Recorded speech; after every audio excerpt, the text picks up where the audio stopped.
Com 2 empates contra a África do Sul e Egito, a seleção brasileira de futebol enfrenta hoje a Dinamarca com uma tarefa muito difícil. Tem que vencer para se classificar para a próxima fase das Olimpíadas. A seleção que já encantou o mundo inteiro hoje vive uma situação complicada. Mas o que será que falta para a seleção voltar a jogar bonito? Nós conversamos com uma família que tem futebol no DNA. 3 gerações criadas no futebol. Manuel Maria jogou no Santos e foi convocado para as Olimpíadas de 68 no México.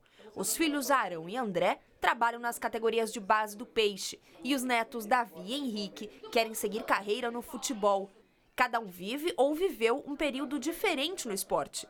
Arão é técnico do Sub-17 do Santos, a categoria que mais revela talentos no time.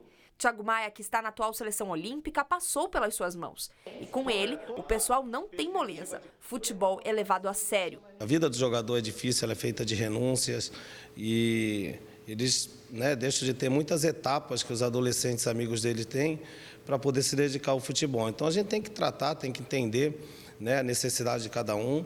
Aqui nós trabalhamos sem dar privilégio para A ou B. A gente está sempre à disposição, na verdade você tem que tratá-los como filhos, Nem sempre o sim, ele vai estar ajudando, o não, às vezes, vai ajudar. André é auxiliar técnico do irmão.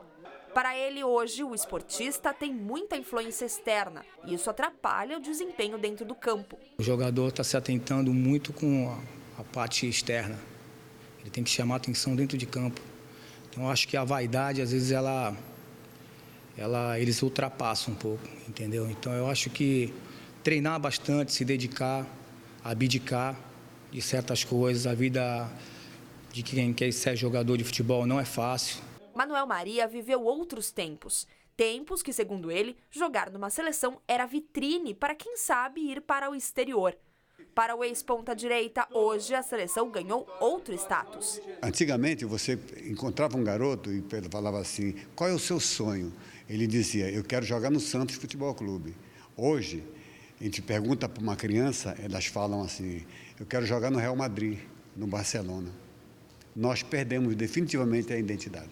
A seleção brasileira de futebol não tem nenhuma medalha de ouro nas Olimpíadas. Aliás, o maior jogador da história do futebol brasileiro nunca teve a oportunidade de defender a amarelinha durante os Jogos. A seleção brasileira está com uma chance tanto na mão. Ganhar a inédita medalha de ouro e em casa. Mas o futebol apresentado nas 2 primeiras partidas parece não ter convencido. Foram 2 empates por 0-0 contra a África do Sul e contra o Egito. O Brasil precisa de uma vitória contra a Dinamarca para passar de fase e seguir em busca do ouro. Para Manuel Maria, a seleção ainda tem chances. Eu acho que o Brasil, vamos torcer para que ganhe e eu vou torcer. Eu não aceito um outro resultado a não ser a vitória. E a partir daí, a classificação, aí tudo muda. Todo mundo quer a vitória, né, gente? E essa foi a opinião de quem praticou e ainda trabalha com futebol. Mas e o psicológico? Até que ponto o psicológico dos jogadores atrapalha o rendimento deles em campo? Então, para falar sobre isso, estamos recebendo aqui no estúdio a psicóloga de esporte, Sônia Roman. Bom dia, Sônia. Bom dia, muito obrigada pela sua presença aqui no VTV da gente. Prazer, amor. Como a gente viu aí na reportagem, apesar da esperança na classificação que todos nós temos, a seleção brasileira não está agradando. O psicológico, na sua opinião, pode ter a ver com isso? Eu acho que é fundamental. Porque a gente já sabe que jogar eles sabem, Já mostraram isso, inclusive? Não, já mostraram e outra coisa, você tem o cerebelo atrás na sua cabeça, é uma caixa da memória da coordenação motora. Tudo que todos já fizeram está ali intacto, não é destruído, não se perde, absolutamente, eles estão totalmente competentes. Agora, a psicologia, o nível de estresse que você tem é que vai fazer com que essa caixa de memória funcione. Se eu tiver pouco estresse, nós temos um estresse bom. Se eu tiver pouco estresse, eu não jogo. Se eu tiver muito estresse, eu não jogo. Então, essa afinação é a psicologia que dá. O se achar muito bom, na hora atrapalha. Se eu me achar muito bom, eu fico com menos estresse.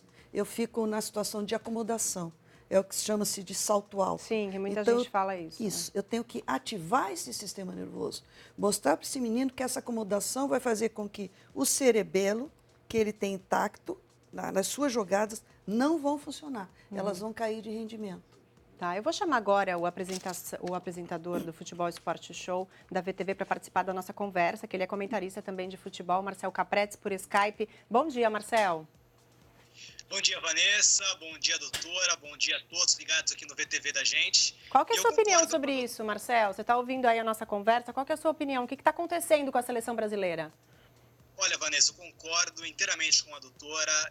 O Brasil, a seleção brasileira em si, ela passa por problemas psicológicos há um bom tempo. A gente viu na última Copa do Mundo em 2014 um time totalmente descontrolado emocionalmente, jogadores chorando, jogadores que não souberam lidar com a pressão que é disputar uma competição desse tamanho em casa. E eu vejo um filme bem parecido agora nas Olimpíadas. O psicológico tem atrapalhado demais a seleção brasileira. Primeiro que são meninos, a maioria dos jogadores com menos de 23 anos, e essa carga de jogar em casa tem pesado e muito nessa seleção brasileira. São bons jogadores, é verdade. O Brasil tem o Neymar, que é o terceiro melhor jogador do mundo. Tem o Gabriel Jesus, que foi vendido agora para o Manchester City, do técnico Guardiola. Jogadores que têm potencial, mas a questão psicológica, por exemplo, quando você não faz um gol, como foi nos últimos 2 jogos, o Brasil não fez nenhum gol, e a torcida se volta contra, esses jogadores não têm sabido reagir bem a isso. Eles se abatem ao invés de tomar isso como um estímulo. Então a questão psicológica, para mim, tem pesado e muito essa seleção olímpica, viu, Vanessa? É verdade, Marcel. E Sônia, o Manuel Maria falou aí na reportagem sobre o conceito de jogar na seleção que mudou, né? Antes era uma vitrine, era um sonho. Hoje não, eles querem jogar na Europa. A seleção passa a ser pouca coisa para eles. Isso também atrapalha. A seleção brasileira está em baixa, seja olímpica, seja a nossa seleção, não é? Ela tá em baixa, nós temos que nos refazer. Mas uma coisa que estão fazendo errado é querer trazer o modo europeu para o Brasil. Porque o brasileiro, ele é criativo. O brasileiro, ele descende do negro, ele descende do negro capoeirista. Ele sabe driblar, ele sabe ter finta, ele sabe uma série de coisas. É por isso que nós usamos isso, nós temos isso. O europeu não tem isso, por isso que tem que privilegiar o esquema tático o tempo inteiro. Então, o brasileiro esquece dessa criatividade que nós temos e vão os técnicos fazer estágios no exterior e trazer os esquemas que servem ao europeu. Nós podemos colocar esquemas táticos no Brasil, mas não só táticos, porque nós temos que deixar os nossos criativos jogarem. E de modo geral, se está arrebentando isso. Sim. Então, eu também penso, se esse técnico olímpico hoje, o esquema tático dele não está também arrebentando ou paralisando ou estagnando essa criatividade que os meninos de frente têm.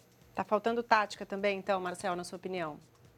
Não, ao contrário, talvez esteja excessiva. Muita, exatamente, que acaba atrapalhando... Porque os criativos se perdem, Marcelo. Claro, não, perfeito, doutora. O Brasil foi pentacampeão do mundo por quê? Porque aqui sempre brotaram talentos, ok? A gente concorda com isso. O futebol de rua aqui no Brasil sempre foi fundamental, por isso nós tivemos um Pelé, um Garrincha, um Romário, um Ronaldo Fenômeno. Com o passar dos anos, nós Era perdemos... menos tática e mais talento, né, Isso. na época. Exato. Nós perdemos os campinhos de várzea, porque hoje a gente tem muito prédio, mudou um pouco o perfil do nosso país. Então, a gente não tem mais tantos craques como nós tínhamos antigamente. Isso é um fato. Nós temos o Neymar, tivemos o Kaká como melhor do mundo na última década, e quem mais? Ronaldinho Gaúcho. Se na última Copa do Mundo que ganhamos, em 2002, nós tínhamos Ronaldo, Rivaldo, Cafu, Roberto Carlos, Ronaldinho Gaúcho, enfim, vários jogadores, hoje nós só temos o Neymar, que é assim um cara ao concurso. Então, por que isso aí? A nossa formação hoje, como disse a doutora, privilegia mais o tático. Nós importamos o que o europeu fez e deixamos a criatividade. Como que está a formação dos nossos jogadores? Hoje o menino, ele aprende de maneira lúdica ou já com 10, 12 anos, ele é colocado a treinamentos exaustivos que perdem, que tiram dele a paixão de jogar futebol. Cadê aquela paixão do brasileiro, o improviso, o drible? A gente não tem mais isso. Então, vale sim uma reflexão mais profunda de como as nossas categorias de base têm sido tratadas, viu, Vanessa? É verdade. Tem também, gente, que eu queria abordar com vocês a parte da vaidade, né? Hoje em dia, jogador com brinco, cabelo pintado, chuteira colorida. O que acontece? Por que tudo isso? E o psicológico acaba atrapalhando também nessa hora, né, Sônia?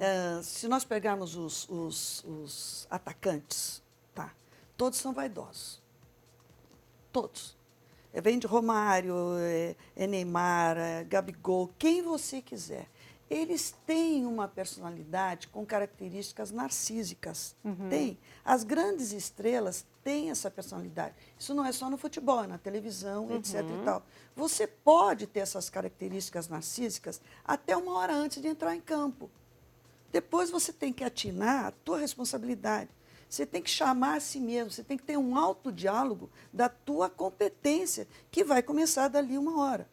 Então, se você se acha, eu sou o máximo, eu sou o cara, eu resolvo na hora. Você não vai resolver, porque o sistema nervoso está desaquecido. Você não vai jogar. Da mesma forma que existem meninos também na seleção hoje, que estão iniciando, que devem estar no ponto extremo, devem estar se cobrando demais. Sim. É a minha estreia, eu tenho que jogar bem, eu tenho que fazer, tenho que acontecer. Então, você pode ser vaidoso. O seu brinco não estraga a sua competência se você souber tirá-lo na hora certa e falar, depois eu pego você de novo. Sim. Depois eu pego a minha marra de bola, novo. né? Agora eu vou jogar, vou fazer o meu papel, o meu compromisso, porque nesse momento eu estou zerado, o jogo não começou. Então, se eu estou zerado, se eu não fiz nada nesse jogo, eu não sou ninguém. Eu vou ser no final do jogo. Então, esse é um trabalho também psicológico, de consciência. O que você está fazendo com você, que também falta. Sim, sem dúvida. Essa que é a verdade que falta. E o que você acha do jogo de hoje, Marcel? O que você acha que vai acontecer hoje à noite? Vanessa, eu tô com muito medo, para falar a verdade. O Brasil não fez nenhum gol em 2 jogos até aqui nas Olimpíadas, futebol masculino. Pegamos Iraque e África do Sul. 2 times, 2 seleções da 4ª divisão mundial. A Dinamarca, que tem um nível um pouco melhor, futebol europeu, eu prevejo muitas dificuldades. Sinceramente, antes de começar as Olimpíadas, eu não imaginava que essa seleção fosse ganhar a medalha de ouro, confesso. Mas também não imaginava, vou ser honesto, que a gente não fosse marcar nenhum gol em 2 jogos. Sinceramente, eu não previ um desempenho tão ruim assim. Eu vejo o psicológico abalado, eu vejo de maneira muito clara o técnico Rogério Micali perdido. Ele deu uma coletiva ontem, tentando mais falar para o Neymar do que falar para o povo brasileiro. Então existe uma preocupação em blindar o Neymar que me incomoda, um pouco incomoda, principalmente o grupo de jogadores. O que importa é o grupo que não sei até que ponto aceita bem isso aí, porque assim, a gente pegar o Neymar, ele é o 3º melhor do mundo, ok, mas na seleção não tem que ser mais um. O tratamento. Dentro de campo, a liderança técnica dele prevalece. Mas eu não vejo, por exemplo, para exemplificar essa minha afirmação, o Neymar como capitão da seleção brasileira. Se a gente pegar o Romário, que era o melhor em 94, não era o capitão. O Pelé não era o capitão da seleção brasileira. Então falta uma liderança nesse time. O Brasil pode até passar hoje pela Dinamarca, não é impossível ganhar o jogo, ok. Mas sinceramente, Vanessa, pelo que eu tenho visto até agora, pelo que eu tenho acompanhado da seleção brasileira, não só fora de campo, como eu falei no psicológico, mas também no tático, no técnico, não prevejo medalhas para esse time, viu, Vanessa? É uma pena, né, Marcel? Muito obrigada, viu, pela sua participação aqui no VTV da gente. Qualquer novidade, a gente volta a se falar então. Marcel, boa tarde para você. Boa tarde, Vanessa. E 12h15, daqui a pouco eu já chego com o VTV Futebol Esporte Show. Muito aí. Também sobre futebol aqui na VTV SBT. Tá certo, Marcel. Obrigada. Bom programa para você. Sônia, muito obrigada pela sua participação aqui no VTV da gente. Muito obrigada. Uma boa tarde para você. Boa tarde.